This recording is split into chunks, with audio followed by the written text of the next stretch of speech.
Notice how they describe him.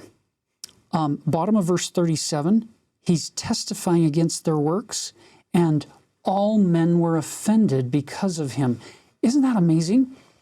It's as if they wanted a prophet who was tame, a prophet who would tell them, good job, keep up the good work, don't change anything, you're great, just exactly the way you are.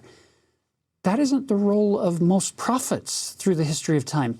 They don't come down to tell us, don't change anything. They come down to get us to walk a higher road, a higher path, that covenant path.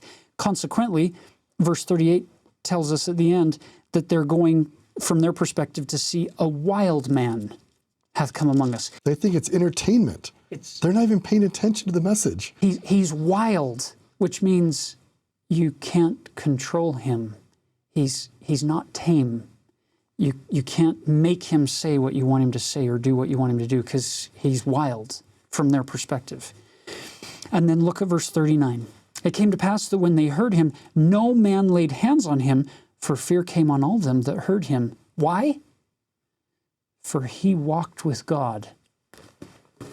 There's this something emanating from him that is causing all of them to say, well, we can mock him, we can laugh at him, we can make fun of him, but we can't do anything to hurt him because something's different about this guy. He walked with God.